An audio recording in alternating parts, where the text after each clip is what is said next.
Arnaud Foucard me dit, tu parles souvent de stabilité dans une équipe. Aujourd'hui, on entend parler de Francaise à Rennes. Pourquoi veut fait venir Habib Beye pour ne pas lui laisser le temps de s'installer? Ouais, je pense que Francaise a dit qu'il serait l'entraîneur de Nice l'année prochaine et il n'y a aucune raison de ne pas le croire. Donc non, je pense que c'est des fake news et je pense que Hez sera toujours à Nice l'année prochaine et Beye à Rennes. Beye à qui je souhaite bien du plaisir parce que avec l'équipe qu'il a, il va falloir en recruter des joueurs. Arnaud Foucard. John Textor était au Parc des Princes hier soir. Avec tout ce qui s'est dit et passé sur Nasser et sur le PSG, c'est comme si tu allais à la Beaujoire pour voir Kita. Ne veut-il pas juste faire parler de lui? Alors l'autre jour, j'ai été à la Beaujoire pour Nantes Strasbourg et j'ai parlé tout à fait cordialement avec Valdemar Kita. Je veux dire, de toute façon, même si on a pu avoir des différends, il n'y a pas non plus mort d'homme et j'ai aucun problème à parler aux gens à partir du moment où on s'adresse à moi aimablement. Je pense que John Textor doit commencer à venir le vent du boulet à tous les niveaux parce que visiblement il est aussi contesté au sein de son organisation.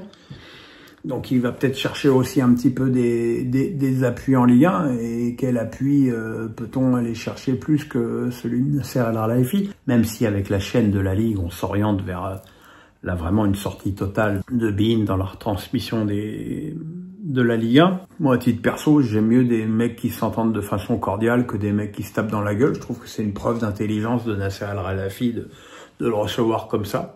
J'ai pas grand chose de négatif à dire là-dessus bizarrement. Aurélie Matt me dit, Yannick Noah a parlé de sa dépression après son titre en 83 à Roland-Garros. Penses-tu qu'on aide assez les sportifs avec leur santé mentale? Alors, j'ai pas gagné à Roland-Garros, jamais. J'ai jamais battu mieux qu'à 32 sur terre battue, surface à laquelle j'étais totalement allergique quand je jouais. Effectivement, tu peux avoir un sentiment de dégringolade après avoir atteint ton Graal. Maintenant, quand tu es un joueur qui était celui de la dimension de Yannick Noah après une finale, je veux dire, tu as les moyens d'aller voir des psys et de te faire aider. La dépression, ça doit aussi toucher des gymnastes, des athlètes qui, eux, ont déjà du mal à boucler leur fin de mois en termes de revenus et qui n'ont pas forcément d'argent à consacrer à une aide psychologique. Je pense que c'est plus à eux qu'à des champions de la dimension d'Yannick Noah qu'il faut s'intéresser dans ce genre-là, parce que la dépression des sportifs, ça ne touche pas que les grands champions des sports qui rapportent de l'argent. Thomas Milan me dit, malgré son élimination, je trouve que ce Barça a un magnifique avenir devant eux. Pour toi, quels seraient les ajustements à faire pour avoir un Barça encore meilleur? Quel nouveau joueur pourrait être intéressant et quel joueur de l'effectif actuel est en danger, on pourrait être vendu en cas de belle offre? C'est évident que c'est défensivement que le Barça doit se renforcer. Je pense déjà que Szczęsny, le gardien polonais, n'est pas au niveau. Araujo frôle quand même l'escroquerie assez souvent. Même s'il a fait 2 passes décisives, le dénommé Martin à gauche, c'est quand même pas extraordinaire sur le plan défensif. Je pense que c'est à ce niveau-là je pense que c'est au niveau défensif que le Barça doit se renforcer. Bon, après Lewandowski, il est pas éternel, fera peut-être encore 1 ou 2 saisons, mais il va falloir aussi songer à avoir un remplaçant. Il faut pas oublier que les finances du Barça sont pas au beau fixe. Et qu'à force de faire des acrobaties, Laporta, lui, un peu à la Textor, vend beaucoup de bijoux de famille pour trouver des solutions. Là, tu vois, c'était pour inscrire Olmo et un autre joueur. Après, je pense que le retour au Nou Camp, avec les rentrées d'argent faramineuses que ça va amener, va peut-être aussi contribuer à ramener d'ici 2-3 saisons le club dans des dispositions financières bien meilleur, parce que c'est quand même assez hallucinant d'avoir un club qui est aussi prestigieux, qui vaut autant d'argent et qui a autant de difficultés financières. Maxime Gass me dit, quel est ton avis sur Luis Enrique? J'avais un sentiment négatif sur l'homme au début, mais je trouve la personne de plus en plus attachante, sympathique et ayant la volonté de s'intégrer à Paris et en France. L'homme bénéficie d'un traitement journalistique beaucoup plus favorable depuis plusieurs mois également. Oui, oui, il gagne. Au début de la saison, il gagnait en Ligue 1, il perdait beaucoup en Ligue des Champions et tout le monde s'emmerdait à voir ses matchs. Donc forcément, il se faisait critiquer. Donc il était sur la défensive. Et puis il y a eu le déclic de la remontada contre Manchester City. Et depuis, il fait l'unanimité et il est évidemment beaucoup plus détendu. Voilà, c'est l'effet boule de neige un petit peu normal. Cécile Bach me dit, on entend pas mal de choses sur les nouvelles règles de l'arbitrage qui entreront en vigueur la saison prochaine. Par exemple, si un gardien garde le ballon en main plus de 8 secondes, l'équipe adverse obtiendra corner, ou encore cette fameuse loi Wenger sur leur jeu. Qu'est-ce que tu en penses? Avec tout ce qui change dans le football mondial actuellement, d'après toi, faut-il faire évoluer les règles ou devrait-on rester sur ce qui existe déjà? Alors, la règle des 8 secondes pour le gardien, je pense que déjà les gardiens ont 8 secondes pour relancer le ballon aujourd'hui. Alors effectivement, pour l'instant, il n'y a pas corner, mais je suis curieux de savoir le nombre d'arbitres qui appliqueront cette règle. Le hors-jeu Wenger, vous le savez, ça fait des semaines, pour pas dire des mois que j'en parle. Je suis pour, parce que ça donnera encore plus de buts et encore plus un côté spectaculaire au foot. Et puis parce que ça me gonfle de voir le but de Mkhitaryan refusé à Barcelone pour une demi-chaussure. Ça me gonfle. Je trouve ça injuste et anti-football. Voilà. Mais oui, c'est bien aussi d'avoir les yeux ouverts et de donner des évolutions,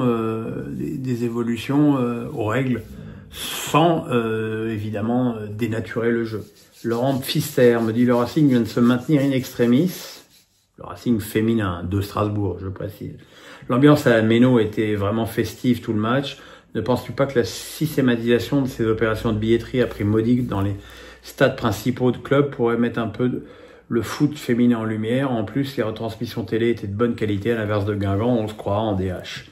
Est-ce une histoire de coût d'exploitation? Oui, c'est une histoire de coût d'exploitation, parce que beaucoup de clubs ne sont pas propriétaires de leur stade, donc ça veut dire que si tu utilises le stade, il faut de la sécu, il faut machin, donc il y a un coût qui ne sera de toute façon jamais couvert par les recettes guichets que vont engendrer les matchs. Parce que bon, c'était super le match du Racing hier à la Méno, mais enfin il y avait quand même que 7000 spectateurs. Je suis pas certain que le club rentre dans ses frais de la Méno avec 7000 spectateurs.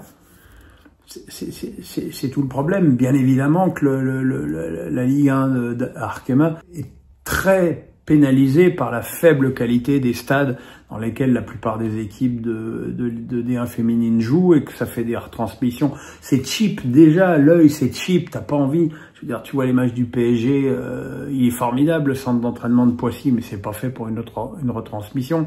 Tu vois ça, t'as le stade dans une plaine verte à perte de vue, il n'y a pas d'ambiance, il n'y a pas de chaleur, il n'y a pas de ferveur, c'est naze. C'est un des nombreux problèmes de cette D1 féminine. Julien, la personnerie. On évoque régulièrement un intérêt de l'OM pour Jonathan David. Malgré sa connaissance de la Ligue 1, ne suis pas du tout convaincu que ce joueur soit compatible avec le contexte marseillais. Et vous savez ce que je pense de Jonathan David? Pour moi, c'est l'avant-centre idéal pour Lille. Le fait qu'il y soit resté si longtemps en étant si performant montre aussi que les grands clubs ont les mêmes doutes que moi à son égard. Je trouve ça trop moyen, notamment dans les gros matchs. Alors, il tire super bien les pénaltys et Lille en a beaucoup, donc ça fait gonfler ses stats. Mais je suis pas sûr que ce soit un joueur qui soit totalement fait pour jouer dans un club d'une dimension supérieure. Voilà. Donc moi, si j'étais lui, je lui conseillerais vivement de prolonger son contrat avec le LOSC. En plus, les Lillois seraient ravis. Nicolas Young me dit, le PSG en finale de la Ligue des Champions, preuve que la rotation à Strasbourg est utile. Entre les râleurs et les adeptes de la théorie du complot, ne pouvons-nous pas plutôt affirmer que ces personnes n'y comprennent peut-être pas grand-chose au foot? Alors elles y comprennent pas grand-chose au foot, et puis elles perdent jamais une occasion de vomir leur haine et leur aigreur contre le PSG. Bien sûr que le PSG a eu raison de faire tourner à Strasbourg. Effectivement, si le PSG avait été éliminé hier soir au Parc, beaucoup de gens auraient dit « Ah bah oui, ça servait à rien d'aller balancer le match à Strasbourg. » Encore une fois, ceux qui ont vu le match comme moi, qui ont vu les stats du match comme moi, qui ont vu les occasions ratées par Gonzalo Ramos comme moi, savent que le PSG n'a absolument pas bazardé ce match. Effectivement, c'était pas la meilleure équipe, mais c'était pas la priorité du club non plus. La priorité du club, c'était hier soir. Hier soir, ça s'est merveilleusement passé, donc le PSG avait raison et il faut emmerder les rageurs. Nicolas Young, bonjour, j'ai lu ici et là qu'Andrés Santos pourrait être libéré par Chelsea pour rester au Racing. Fake news ou réelle possibilité, surtout en cas de qualification européen qui se rapproche doucement mais sûrement?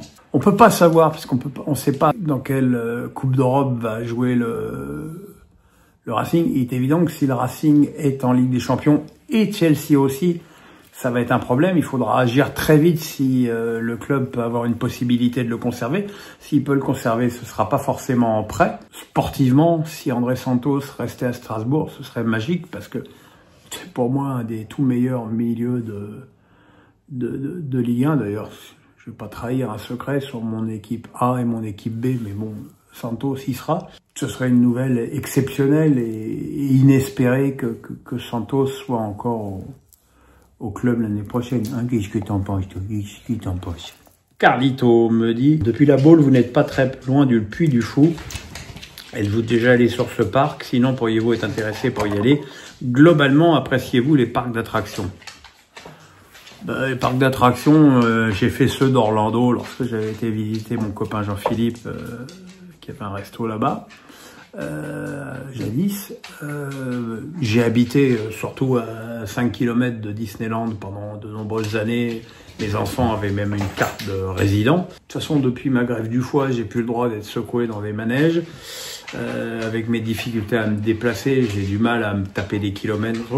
Et puis bon, le Puy du Fou, non, ça me passionne pas et je pense que je n'irai jamais. Étienne Sotart me dit, combien de temps faudra-t-il pour qu'on nous foute la paix avec le remontada? La finale de 2020 et le triplé de Kylian au Nou Camp en 2020 devrait avoir balayé tout ça. Et ce soir, j'entends Johan Mikou sur l'équipe TV répéter 10 fois qu'il aurait voulu qu'Arsenal égalise à 2-2, car selon lui, Marquinhos et le PSG avaient la remontada en tête. Ouais, mais bon, alors si t'écoutes ce que dit Mikou sur le PSG, ce sera jamais bien, ce sera jamais assez, C'était déjà un triste mec quand il était joueur, c'est un triste mec. On a l'impression, pourtant c'est quelqu'un qui aime le foot, qui était un beau joueur, mais il avait une manière de s'exprimer quand il était joueur et une manière de s'exprimer à la télé.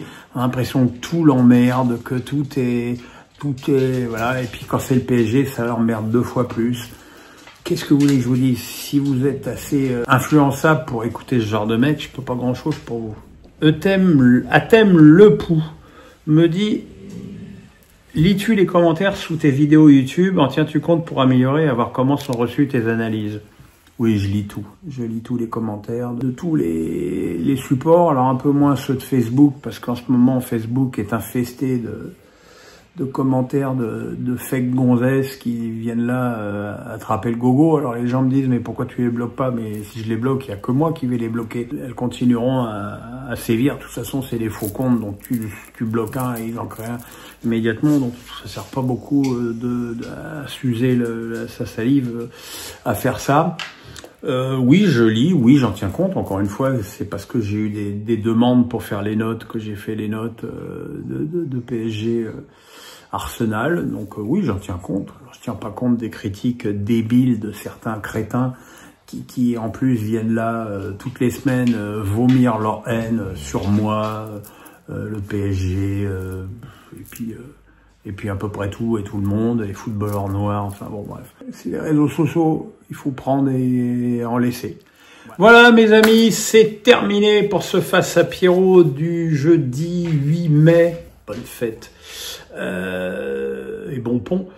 Et ben demain les pronos extatiques et puis samedi la journée de multiplex où je serai, comme je vous l'ai dit, à Angers. Strasbourg. Portez-vous bien, le pouce, la cloche, on s'abonne. Bisous.